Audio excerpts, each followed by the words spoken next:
Well, hello, and welcome to the Own the Life of Your Dreams YouTube channel. Today I'm going to shift gears a little bit. I'm still talking to my online entrepreneur people, but I want to help my other people, my true comrades now in this video. So if you are a teacher, this one is for you. We're going to be talking about teacher burnout, what we can do to curb that, and what are the stages to know if you got it or not. So, why do teachers burn out? That seems like a very, very weird question. I mean, there's so many different things that we are responsible for. First of all, you have to teach the kids, that's number one. Then you have to grade papers. You have to do paperwork, whether they're SPED or 504 or LEP. You have to do all of this paperwork and turn that in on them. Then you have to attend meetings and PDs, and you are held more responsible than the child is on their education. You are held more responsible than the parents are for the child's education.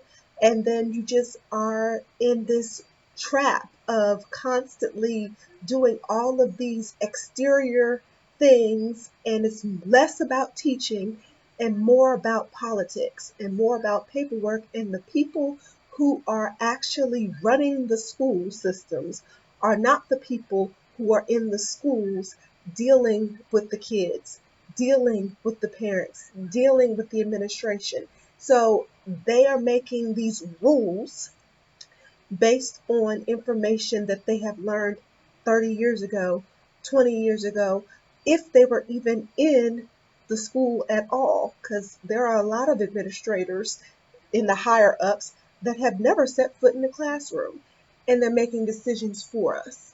And honestly, for a lot of us, they're poor decisions, and it's causing more work, more stress, more anxiety, and less money, less reward, less benefits, and people are getting out of education. And it's because we're burned out. So if you are a teacher, I'm going to go through the 4 stages of burnout so that you can decide whether you're burned out or not. And then at the end, we'll give some practical ways into how you can deal with that. So the first one is being rigid or closed off to input. And I know certain people are like that anyway. They don't want people to tell them what to do, but that's not what I'm talking about. I'm talking about if you are closed to input as far as it comes to your health. And I know that there have been several times that I have been sick as a dog and gone to school because I didn't want to be late on deadlines. I had a meeting coming up, an IEP meeting, because I'm a SPED teacher, and I had to get work turned in and done for that. Or, I didn't want to get behind. I got to get grades in by Friday, and I still got to get a test in, and all of these other stipulations that are put on us. And so I have neglected my health. And I know several of them. My husband is a prime example.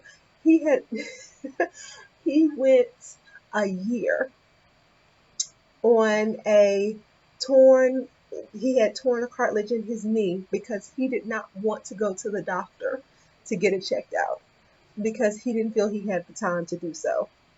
It's ridiculous. He had bronchitis, and the bronchitis caused asthma because he went for 6 months coughing and hacking up a lung because he didn't want to go to the doctor to get that taken care of. And now that could be just a man thing, but it's also a sign of being a teacher. Eventually, you get to the point where you have to do all of these other things. You have to put your job above everything else, and it affects your health. And so, if you've gotten to the point, stage one, where you are allowing your job to affect your health, you need to take pause. I know we're in the summertime right now, and summertime is time for relaxation, but I want you to make sure that you think of these things, especially once school starts, because whether these will determine whether you stay in the profession that you're in or whether you decide to leave. The second stage is being irritable or quick to get angry.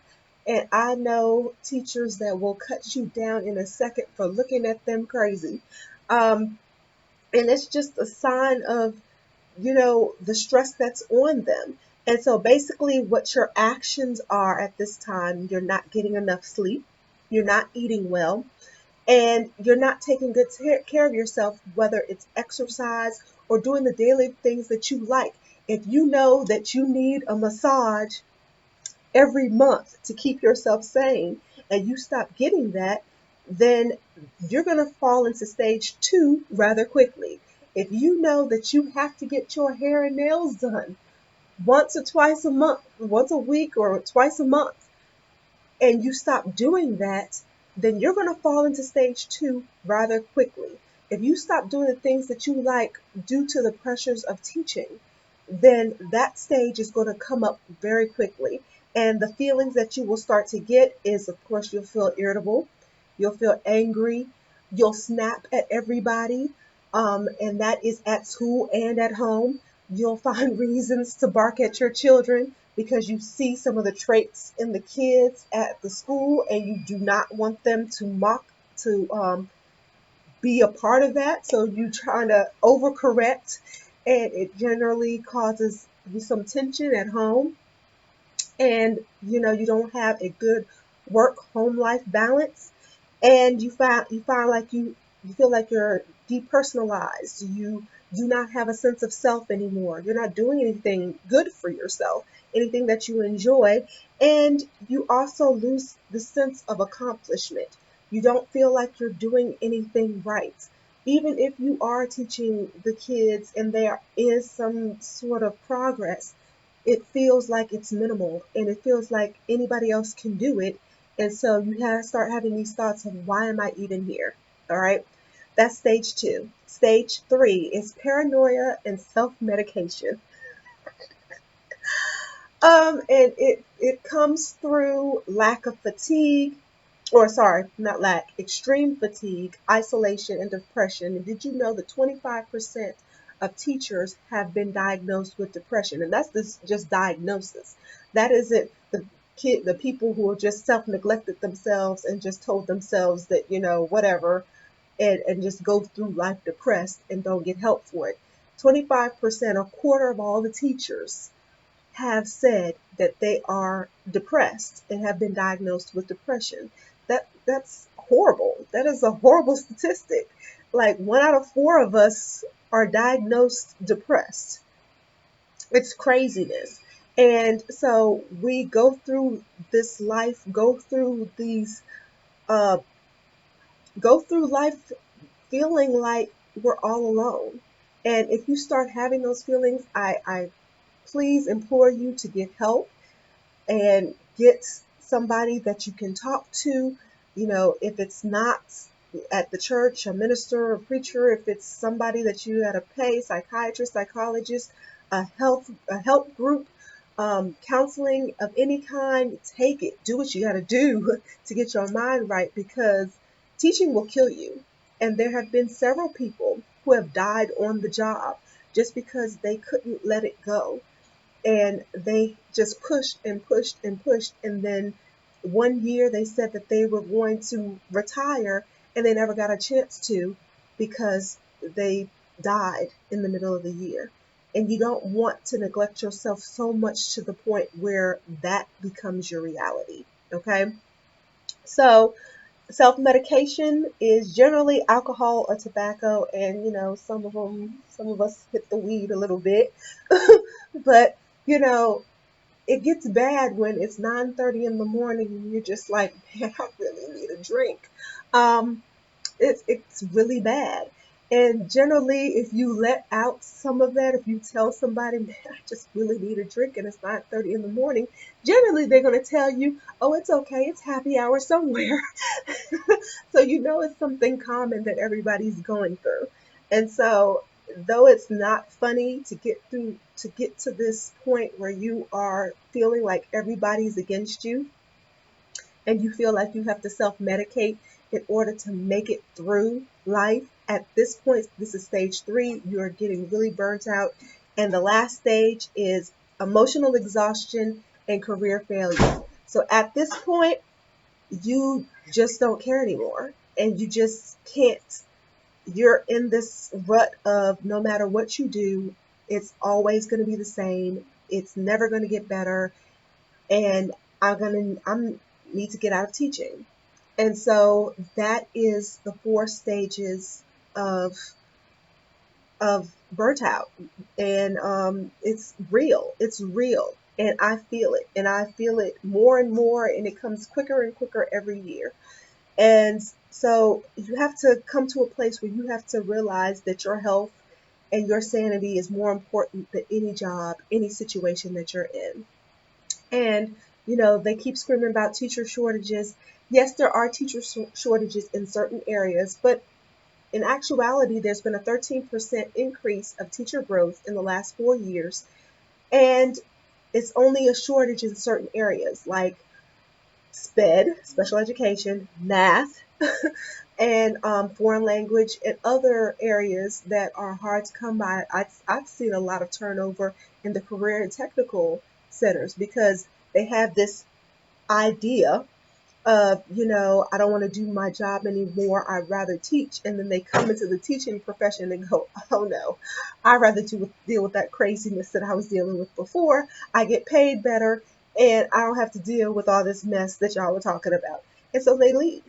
And it becomes this constant turnover rate. And so there are many shortages in different areas, and it's not going to get better. It's going to get worse, especially in the special education field, because for some reason they think putting more work on the special education teachers is going to get a better result, and that's not what's going to happen. So you may be at a crossroads right now, and it is a crossroads that I have been at many, many, many, many, many, many times. I've been teaching for 10 years. This will be my 11th year, and if the Lord says so, my last year of teaching.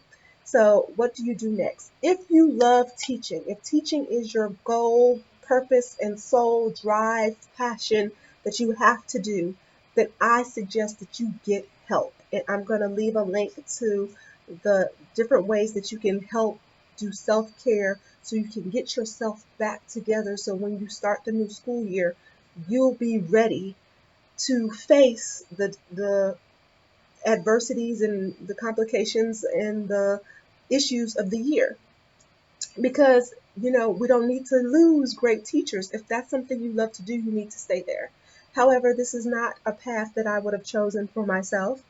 And since that isn't, I've grown grumpier and grumpier throughout the year. And I know I have some brothers and sisters out there who feel the same way. So what do? Well, now it's the time to start thinking about different avenues to take to get out of teaching, to create yourself an escape plan. And I highly suggest that you start an online business. There's so many different things that you can do using your talents and your skills that online lends itself to making you some great money and helping you create your escape route so you can still keep your job, and until you've grown your business to the point where it's self-sustainable and you can be like, bye Felicia. You can say goodbye and you can write your own checks and you can be free, not only time-wise, but financially. And I believe that is the best thing to be. So if you are interested in being time and financially free, and you're tired of being stuck in a rut, and you're ready to change your life and do something for the better for yourself, and you don't want to be burnt out anymore, then make sure you click the first link in the description box. I will partner with you myself to help you be successful on your online journey, because I want you to get out. I want to get out, and I'm making my plans to do so. And I believe that you have everything you need to make sure that you do the same. All you need is training, and I can provide that for you. So if you're interested, make sure you check it out. So until next time, my friend, make sure you think big, dream big, take action so that you may own the life of your dreams. Bye now.